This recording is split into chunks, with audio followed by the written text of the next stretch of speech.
내일 박근혜 대통령의 운명이 판가름 날 내일 책이 한 권 발간이 됩니다. 그런데 물론 이 책이 뭐 내일 시점을 예상한 건 아니겠지만 이 책의 제목이 아주 좀 눈길을 끄는 그런 책인데요. 자, 이 책입니다. 네, 바로 또 하나의 가족, 최태민, 임선희, 그리고 박근혜. 바로 이 책을 누가 썼냐 하면요. 이 최태민 씨의 의붓 아들인 이 조순재 씨의 아들인 조용래 씨가 바로 책을 내일 출간합니다. 네. 제목부터가 이제 보셨지만 또 하나의 가족이에요. 이게 원래 어떤 전자회사 광고에 나와서 유명해진 말 아닙니까? 최태민, 임선희, 뭐 이렇게 해서 박근혜 대통령과 하나의 가족이었다. 이 얘기를 지금 하고 있는 책이 이제 내일 이 시중에 나옵니다. 자, 이 책 내용이 먼저 입수돼서 지금 화제가 되고 있는데 이 조용래 씨에게 저희 취재진이 저희가 한번 직접 전화를 해서 얘기를 들었습니다. 자, 먼저 들어보겠습니다. 뭐 의도했던 건 아니고요. 하다 보니까 그렇게 됐어요. 개인 생활적인 면에서 이제 뭐 그 당시에 이제 그 사인이셨던 박 대통령께서는 경제 활동이나 소비 생활을 하시지 않았거든요, 직접. 근데 그런 것들을 저희 할머니께서 직접 다 챙겨주셨고. 조용래 씨가 말하는 할머니, 바로 임선희 씨를 말하는 겁니다. 최태민 씨의 5번째 부인이죠.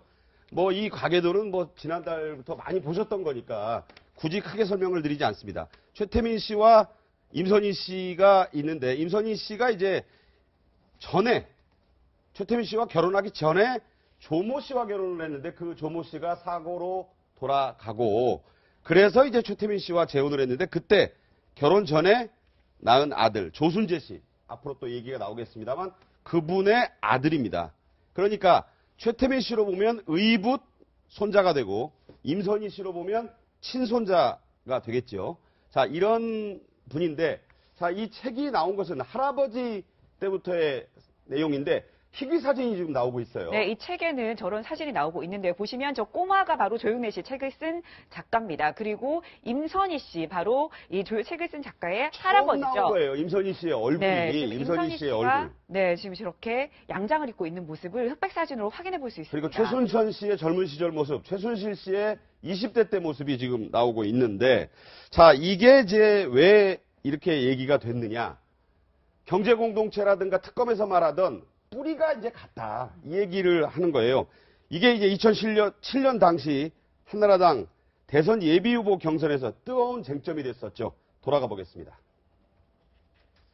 지금도 그 결백하고 모함을 받고 있다 이렇게 생각하십니까? 제가 아는 한도에서는 뭐 특별히 의혹은 많이 제기가 됐지만 뭐 실체가 없지 않느냐. 또 아버지가 어떤 분인데 잘못이 있는데 처벌을 안 하셨겠냐. 그렇다면은 이거는 실체가 없는 일이 아니냐. 그렇게 제가 이해를 하는 거죠. 앞으로는 모르겠습니다. 또 제가 모르는 부분도 있을 수 있겠죠. 그거는. 네, 박근혜 대통령 내가 모르는 부분이 있을 수 있겠죠라고 했지만 이 책의 조용래 씨는 이렇게 아까 들으신 것처럼 임선희 씨가 박근혜 대통령의 모든 걸 다 챙겼다 이렇게 얘기를 했어요. 그렇죠. 그러니까 저 2007년 그 이명박 박근혜 후보가 아주 격렬하게 충돌했을 텐데 당내에서 저렇게 검증을 좀 세게 했습니다. 세게 한 이유는 그 전에 이회창 후보가 말이에요. 아들 병역 비리라든가 무슨 기양건설 뭐 해갖고 그런 거 어떤 개인적 약점 때문에 본선에서 떨어졌기 때문에 우리 내부로부터 철저하게 검증을 할 필요가 있겠다 해가지고 저렇게 빡센 그 검증 저기를 당시에 가졌었을 때 그때 현장에 계셨던 건가요? 예, 저도 저걸 봤어요. 네. 그런데 예, 이게 이렇습니다. 그러니까 그 당시부터 이제 나왔던 얘기가 임선희 씨가 박 대통령 당시 박근혜 후보의 모든 것을 경제적인 걸 다 봐줬다. 그러니까 이번에 특검에서도요, 삼성동 집도 사실상 그 계산을 하고 돈을 치른 거는 임선희 씨가 치렀다는 얘기가 나오고요. 그렇죠. 1998년에 박 대통령이 보궐선거를 통해서 국회의원 배지를 달 때도 그 선거 자금도 임선희 씨가 그때 챙겨줬다. 뭐 이런 얘기들이 다 나오고 그러니까 그 사실 2007년도부터 그런 얘기들이 있었던 거예요. 근데 네. 저 때는 잠깐 얘기가 나오고 또 이제 박근혜 당시 후보가 당의 그 경선에서 떨어지면서 이 얘기가 묻혀버린 거였죠. 네. 네. 이 조용래 씨의 아버지, 이미 고인이 됐습니다만 조순재 씨가 원래는 박근혜 대통령을 아주 철저히 잘 챙겼다. 그런데 어찌 보면은 이 버림을 받아서 참 억울하다. 이래서 이제 2007년에 조순재 녹취록이 전달이 되고 하는 그런 과정인데 그 아들인 조용래 씨 이번 책을 출간하는 것을 계기로 이렇게 얘기합니다.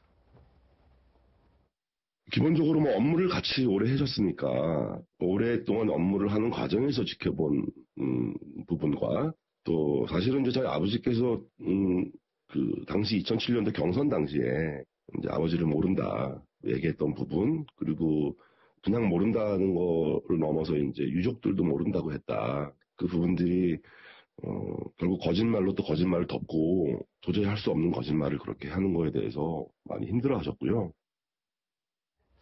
네, 지금 조순재 씨가 지금 한 얘기를 지금 작가 아들인 조용래 씨가 전하고 있는 건데요. 자, 이런 얘기도 조순재 씨가 했다고 합니다. 네. 바로 사람이 거짓말을 하면 표가 나게 돼 있다. 그런데 박 대통령은 전혀 표가 안 나고 자신조차 진실이라고 믿고 하는 거짓말이다. 그런 지독한 거짓말을 하는 사람이 지도자가 됐을 때 불행한 나라, 비극의 나라가 될 것이다 라고 얘기를 했다고 합니다. 거기에 이제 2007년 조순재 녹취록의 내용을 책에서도 인용을 했고 다시 한번 그 아들이자 손자가 지금 얘기한 겁니다. 그런데 제 책 내용을 이제 보지 않았는데 이제 내용을 보면 이제 박근혜 대통령에 대해서 굉장히 혹평을 하고 있는 것 같아요. 첫 번째는 박근혜 대통령이 혼자서 경제 활동을 할 수 없다. 돈을 벌어본 적이 없고 모든 걸 임선희 씨가 해준 것이다라는 거 하고요. 네. 그다음에 두 번째는 이제 아까 말한 것처럼 어떤 업무 능력 그런 할 수 있는 사람이 아니다라는 것이 두 번째인 것 같아요. 그래서 모든 건 최 씨의 일가, 최태민 씨의 일가가 다 해줬다는 거고, 그다음 세 번째는 이제 거짓말도 잘한다. 그런데 다른 사람은 거짓말할 때 표가 나는데 박근혜 대통령 표가 나지 않는다. 어떻게 보면 박근혜 대통령이 아주 혹평을 하는데 네. 지금 조용래 씨의 아버지가 이제 조순재 씨가 최태민 씨 일가 중에서는 그렇게 배운 사람이 있다거나 아니면 그 사람이 없었던 것 같아요. 그러다 보니까 조순재 씨가 대학도 나오고 그래서 정수장학설할지 뭐 영남재단 같은 걸 많이 맡기고 또 최태민 씨도 조순재 씨가 워낙 똑똑하고 학벌도 있기 때문에 많은 걸 맡긴 것 같아요. 그래서 본인 입장에서는 아무튼 뭐 뛰어다니면서 열심히 일해주면서 불구하고 또 2007년 대선 때는 전혀 모른다고 얘기를 하고 그러니까 그거에 대해서 특히 감정이 많이 상할 네. 가능성이 크다고 봐요. 그래서 근데 지금에 와서 조영래 씨가 저런 얘기를 하는 이유가 과연 진실을 밝히고자 하는데 어떤 출발점이 있을 수도 있지만 약간의 어떤 감정적인 문제도 있을 가능성이 크다. 그렇게 보입니다. 네. 자, 조용래 씨는 금융 전문가로도 알려진 분이고 홍콩에 주로 거주하면서 우리나라를 왕래하고 있다. 본인이 또 이렇게 밝히고 있습니다. 자, 이 조용래 씨의 할머니가 되는 임선희 씨, 아까 보여드린 흑백 사진에서도 계속 나오고 있는데 이 영남재단 얘기에 대해서도 할 말이 참 많은가 봐요. 경주 최 씨 얘기도 나오고 영남대학교 얘기도 나오는 그 부분에 대해서 조용래 씨는 이렇게 증언합니다. 영남재단 일을 아버지가 보셨잖아요. 그때 이제 업무하는 과정에서도 어떤 문제가 발생했을 때 주변 사람들에게 다 책임을 다 전가하고 본인만 쏙 빠져나가는 그거에 대해서 이제 아버지 경험에서 나온 얘기겠죠, 대부분이.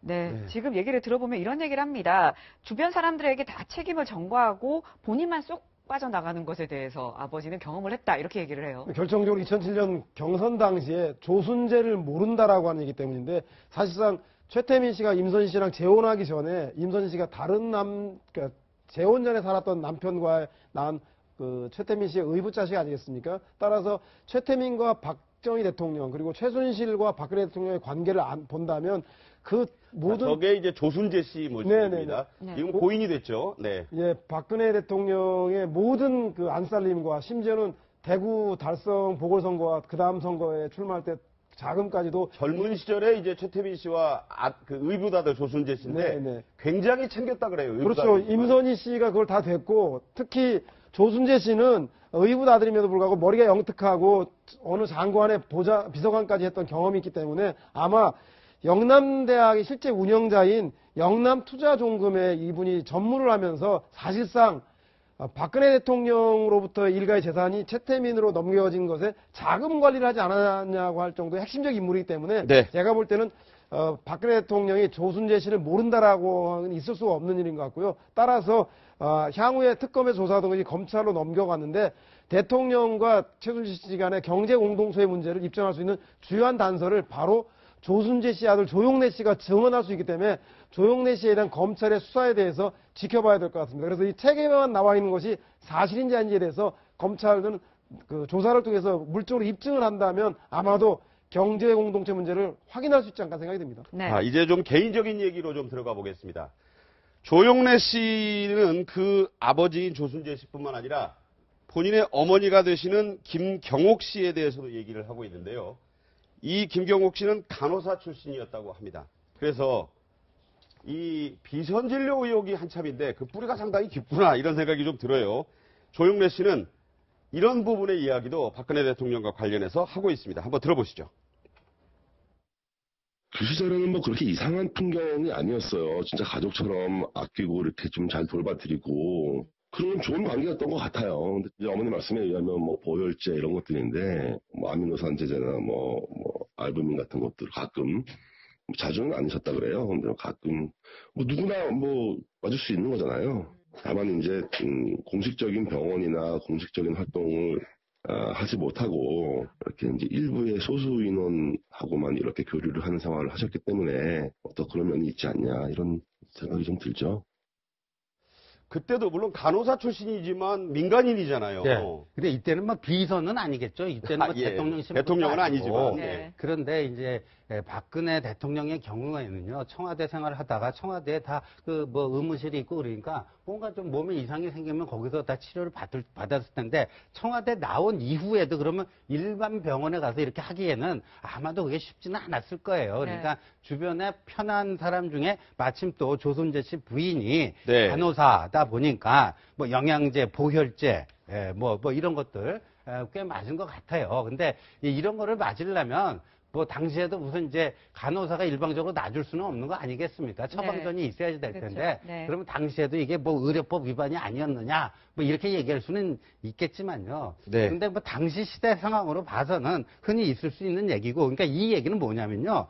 박근혜 그 대통령이요 당시 이 임선희 씨 일가하고 너무너무 가까웠다라는 거예요. 그러니까 그 보궐선거 때도 이제 임선희 씨 쪽에서 그 당시에는 뭐 5만 원권도 없고 그러니까요. 그 트렁크 큰 데다가 네. 운전기사가 싣고 갔다고 그러잖아요. 그 달성군까지 그 싣고 갔다는 거 아니에요. 그 다음에 보면은 박근혜 당시 후보가 임선희 씨하고 통화하는 것 같은데 이모라는 호칭을 썼고 네. 뭐 한 번 통화하면 20분, 30분 여러 가지 뭐 자질구란 얘기까지 다 네. 이렇게 상담을 하는 또 임선희 씨가 사망했을 때는 뭐 그렇죠. 눈이 퉁퉁 붓게 울어서 그때 따라갔던 전효옥 전 의원이 깜짝 놀랐다 그런 얘기 하지 않습니까? 그러니까 당시 그러니까 이제 뭐 형제 자매가 있잖아요. 박근령 뭐 박지만 있지만 그때부터 저 때부터 이미 최순실이 아니라 그 임선희 씨 때부터 박 대통령의 모든 일거수일투족 사생활이 그 집안 사람들의 협조 없이는 안 돌아가는 그런 상황이었다고 봐야 되겠죠. 네. 네.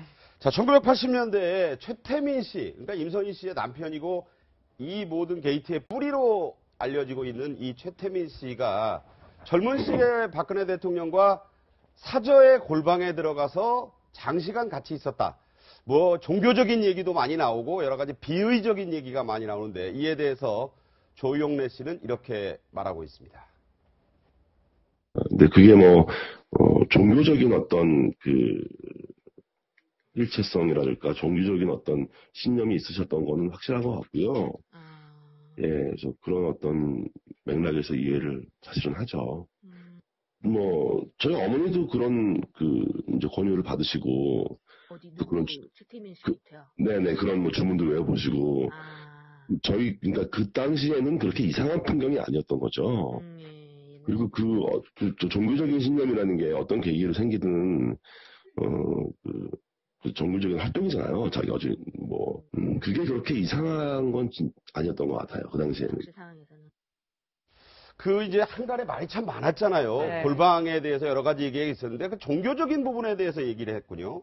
그 역삼동에 이제 박근혜 대통령 최태민 씨가 그 안에 들어가서 골방에 들어가서 이제 3-4시간 같이 있었다는 거 아니에요. 근데 그 당시 이제 골방이라는 것은 뭐 지금처럼 뭐 방음이 잘 되는 데가 아니잖아요. 그러면 안에서 하는 얘기 그런 것들은 다 들을 수 있을 거라고 보고 조영래 씨가 제가 볼 때는 좀 더 많은 걸 아는데 네. 거기까지 얘기를 안 하고 있는 것 같아요. 네. 근데 그때 그 어떤 주문을 했냐면 나무 천국 사불이라는 그런 주문을 많이 외웠다는 거예요. 네. 나무 천국 사불이요. 예, 예. 나무 아미타불도 아니고. 예, 예. 예. 근데 이거 자체가 최태민 씨가 어떤 뭐 종교와 관련된 부분에 있어서 본인이 만든 주문이라고 그럽니다. 그래서 79년도 같은데 11.1 사태 때 이제 박정희 전 대통령이 그 당시 뭐 저격당했잖아요. 네. 그 당시에도 박근혜 대통령이 최태민 씨 집에 와서 이런 주문을 외웠다는 거예요. 근데 저게 이제 만약 사실이라고 하면 종교적인 어떤 연관성, 최태민 씨와 관련해서 이제 그런 부분이 굉장히 문제가 좀 될 수 있을 것 같고. 네네. 그러면 이제 약간 우리가 의문되는 게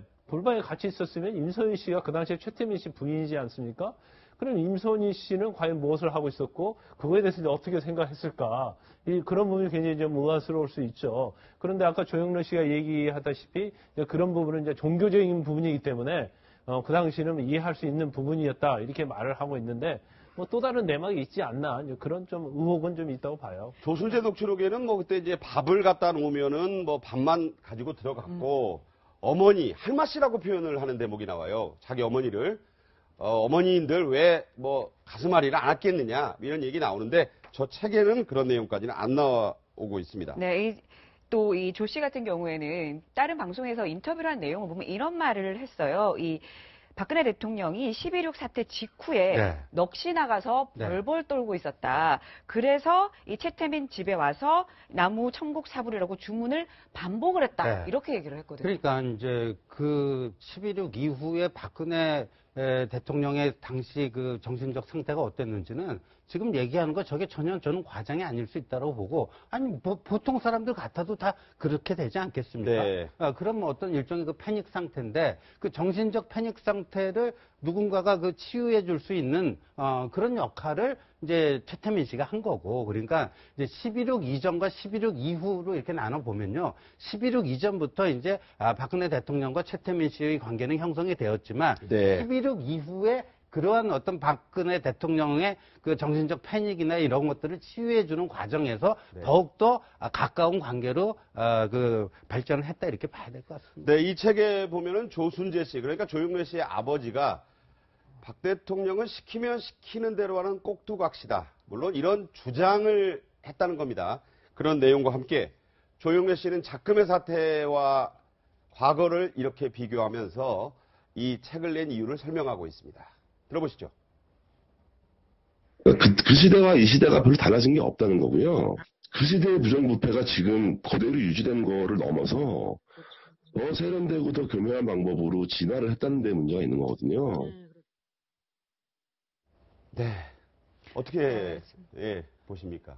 결국은 뭐 제가 볼 때는 조영래 씨의 주장이 상당히 설득력을 갖는 이유가 바로 조순재 씨 아들이고 조순재 씨는 말씀드린 대로 박정희 대통령의 부정축제 재산을 최태민이 관리했다라는 것을 직접적으로 알고 있는 사람 아니겠습니까? 그래서 특히 대통령이 저렇게 의사결정을 제대로 못한다는 얘기는 임선희 씨가 대통령이 그 청와대에 나와서 있을 때부터 가사도우미, 파출부, 운전기사, 집안의 대소의 모든 경비를 다 됐고 사람의 채용들까지도 임선희가 했다는 거 아니겠습니까? 따라서 제가 볼 때는 최순실 일가와 박근혜 대통령은 생활과 거주와 경제적인 문제를 함께 공유하는 거의 운명 공동체였고 일심 동체였다라는 것들을 확인해 준다는 생각이 듭니다. 그래서 말씀드린 대로 특검이 미처 시간 관계상 밝히지 못했던 문제에 대해서 제가 볼 때 검찰이 남은 시간 동안 최순실과 대통령에 대한 관계에 대해서 경제적인 공동체의 여부에 대한 문제를 해결하는데 이렇게 책으로만 낼 게 아니라 조영래 씨가 적극적으로 검찰 수사에 임해주면